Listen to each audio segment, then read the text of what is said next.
Hello नमस्कार दोस्तों, मेरा नाम है अंकुर चौरसिया। आपका इस वीडियो में बहुत बहुत स्वागत है।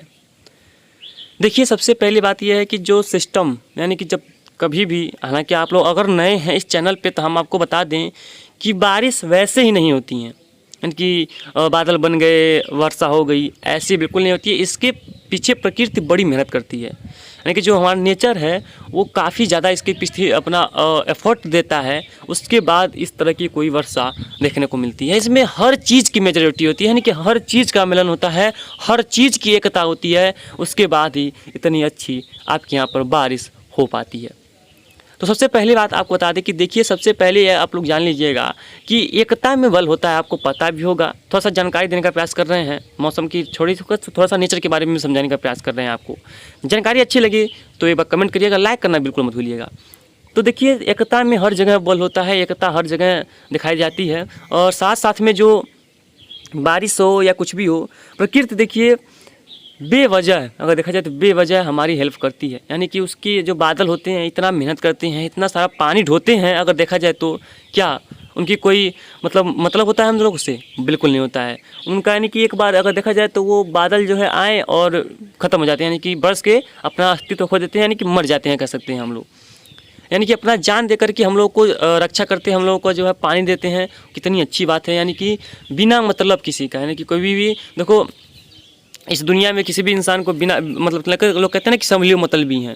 सभी लोग थोड़ा बहुत मतलबी होते ही हैं। माँ बाप होते हैं या माँ बाप होते हैं तो बच्चों को बड़े करते हैं कि बच्चा बड़ा होकर के हमारी सेवा करेगा, बूढ़े पर हमारी जो मदद करेगा और परिवार हमारा होगा। ऐसे ही कोई भी होगा, जैसे कि गुरु हो गए, टीचर हो गए, इन लोगों का भी एक मतलब ही होता है। मतलब छोटा ही हो, ख़राब ना हो, लेकिन एक मतलब होता है। लेकिन जो बादल है, प्रकृति है, ये बिना मतलब काम मतलब कि किसी का भी मतलब ही नहीं होते हैं। यानी कि अपना काम करके चले जाते हैं, दूसरे को सहायता करके चले जाते हैं, लेकिन अपने लिए यहाँ पर जो है ख़त्म हो जाते हैं। उनका कोई इनसे हमारे यहाँ से फ़ायदा नहीं होता है। बात यह है कि देखिए, सबसे पहले क्या होता है कि तापमान बढ़ता है। जब तापमान बढ़ता है धरती गर्म होती है। जब धरती गर्म होती है तो वहाँ की जो हवाएं हैं वो गर्म होकर के ऊपर उठती हैं। यानी गर्म होकर के क्या करेंगी? ऊपर उठेंगी। जब ऊपर उठेंगी गर्म होकर के, तो वहाँ पर क्या होगा, जब वो हवाएं गर्म होकर के ऊपर उठ जाएंगी तो वहाँ पर जो है कम दबाव का क्षेत्र बनता है। यानी कि जो अगल बगल की जो ठंडी हवाएं हैं काफ़ी तेज़ी से मूव करती हुई, यानी कि बहुत तेज़ी से जो है आते हुए अंदर की तरफ वहाँ पर जो है इकट्ठा होंगी, और इकट्ठा होकर के वो गोल गोल घूमने लगेंगी, क्योंकि वो इकट्ठा नहीं हो पाएंगी, क्योंकि धरती गर्म है। वहाँ पर हवाएं लगातार गर्म होकर के ऊपर उठती रहेंगी, वहाँ पर ठंडी हवाएँ आती रहेंगी, तो वो बनता है लो प्रेशर एरिया, यानी कि कम दबाव का क्षेत्र। तो जो कम दबाव का क्षेत्र होता है वो जो है क्या करता है, हवाओं को ऊपर उठाता है। यानी कि मतलब ऊपर नहीं उठाता है, वहाँ पर क्या करता है, हवाएं जो है वो आकर के ऊपर उठती हैं। जब ऊपर उठती हैं तो जैसे जैसे हम एटमॉस्फेयर में, यानी कि अपने प्रकृति में नीचे से ऊपर जाएंगे, वैसे वैसे तापमान लगातार गिरता है। यानी कि एक एक डिग्री कई कई किलोमीटर जाने पर जो है तापमान ठंडा होता जाता है। तो जैसे जैसे क्षोभ मंडल में बादल हवाएं पहुंचती हैं, बादल ठंडे हो जाते हैं, हवाएं ठंडे हो जाती हैं और उसके बाद फैलने लगती हैं, फिर नीचे की तरफ गिरने लगती हैं। उसके बाद वहाँ पर छोटे छोटे धूल के कण से लेकर के छोटे छोटे बहुत चीज़ से मिल करके बादलों का निर्माण होता है। उसके बाद बनती है वर्षा, जो यहाँ पर अपने यहाँ पर देखने को मिलती है।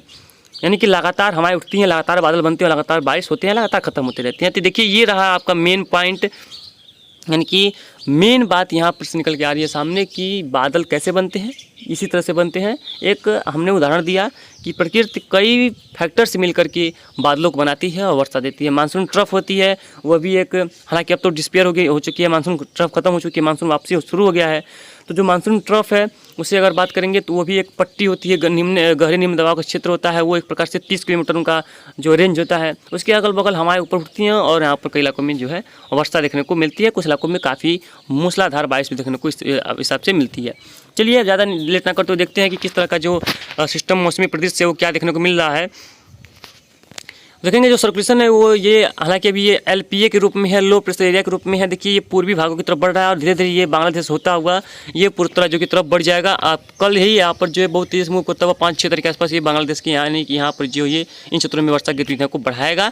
बाकी अब जो बिहार और उत्तर प्रदेश के क्षेत्रों में कुछ इलाकों में वर्षा हुई थी अब वो कम हो जाएगी और काफ़ी ज़्यादा ये जो है एक मतलब कि मानसून की वापसी के लिए एक काफ़ी अच्छा रास्ता होगा, क्योंकि जब ये सिस्टम हट जाएगा उसके बाद पश्चिमी हवा लगातार प्रभावी होंगी और मानसून यहाँ पर वापसी कर लेगा।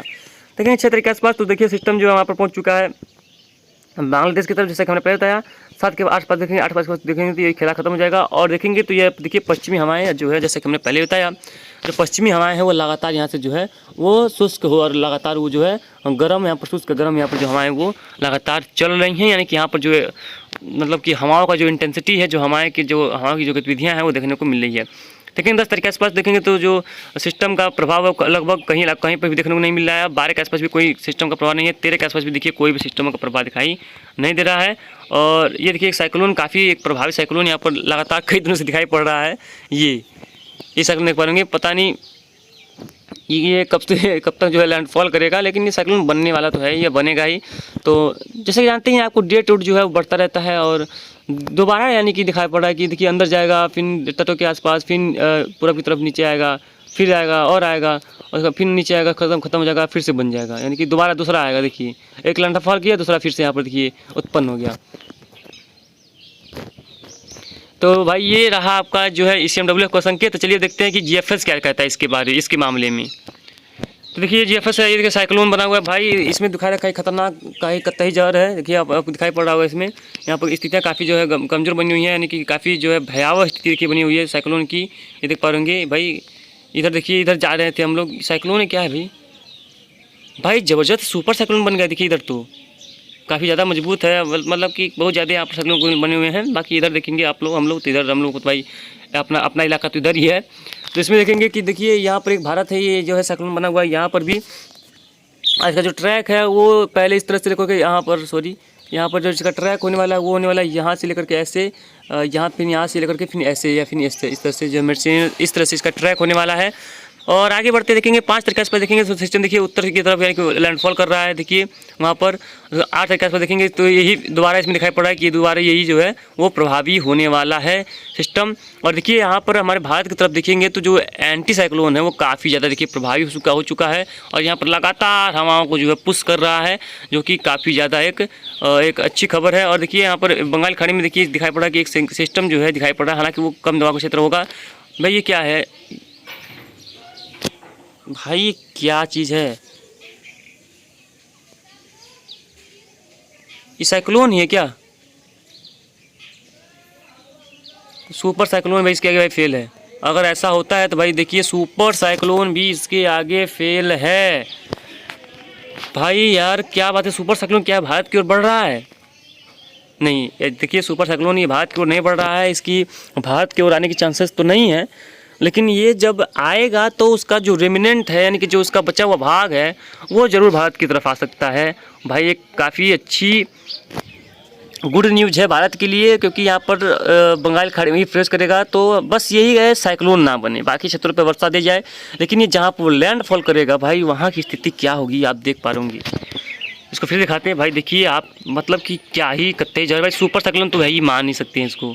100 देखिए 150 200 करीब जो हवाएं हैं, यानी कि सुपर साइक्लोन तो भाई इनको मानना ही पड़ेगा। देखिए यहाँ पर जो है ये हवाएं देखिए, हवा की रफ्तार देखिए इस तरह से, ये देखिए यहाँ पर जो है यहाँ पर 150 से ऊपर जा रहा है, 169 170 171। अब देखेंगे आप 154 100, यहाँ पर देखिए 169 161 163 165 67 69 70 72 74 76 77 79 80 81 पार है भाई। 81 82 83 84 85 86 87 88 89 90 90 पार। 91 92 93 94 95 96 9 सॉरी 94 तक यहाँ पर आ गए हम लोग। एकदम और जूम करते हैं जितना जूम हो पाए इतना करते हैं।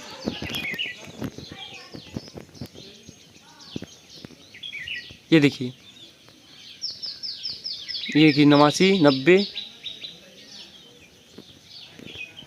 यानी कि एक सुपर साइक्लोन बन सकता है। बाकी जो भी होगा हम आपको आगे अपडेट कर देंगे। फिलहाल क्या होगा क्या नहीं होगा, फिलहाल इस बुलेटिन में यहाँ तक कितना ही मिलती है। इसका अगले बुलेटिन में तब तक की लगातार चैनल पर आप लोग बने रहिएगा। धन्यवाद।